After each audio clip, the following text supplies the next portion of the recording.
The last and final chapter, the XJ, we're replacing the water pump, oil cooler, and crossover pipes. We're gonna get our water pump mounted. We're gonna get our oil cooler installed along for our crossover pipes. All right, so let's get it together. So here we go. We have our water pump mounted onto our hose. That's kind of how we like to do it. And we have our 4 screws in our water pump, and we have our 2 gaskets at the back end. The first thing we're going to do, we're going to install the crossover pipe. This crossover pipe goes in the back of the water pump.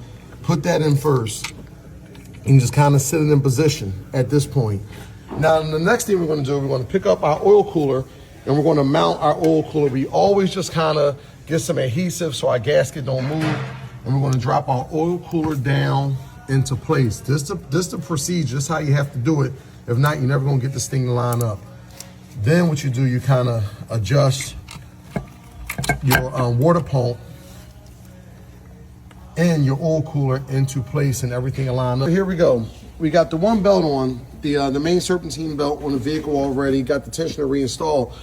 These holes right here is where your dowel pins go in at. That's on the bottom of the supercharger. Like I said, we always do this as a team. Can you turn this over and show them the dowel pins real fast?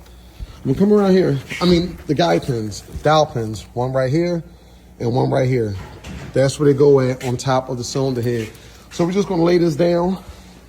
We're gonna do it together. And then we're also, as we're laying down, we gotta get this plugged in. This is normally tight to get to. We're probably gonna stop, get it plugged in. And like I said, just move your little hoses out the way. All right, so we're halfway there. We got a supercharger back installed. We're gonna have 6 bolts that tighten this thing up. 1, 2, 3, 4, 5, 6. Then we're gonna put the upper plenum on. Yeah, this is all reverse order right here. This is all self-explanatory. We're not gonna waste a whole lot of time. We have an upper plenum here. We have a new gasket installed, and we're just gonna drop it down. It goes right in. Oh, gasket moves slightly.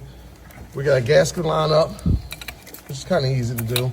We'll bring this back over, and there we go. So like I said, we have all our bolts in. Now we're just going around with our torque wrench, and we're just going to torque each one. What was that, 22 Newton meters? That's what it was, Terry? 25. 25 Newton meters. So we just get a 3/8 torque wrench. We're just going to go to 25. That's it.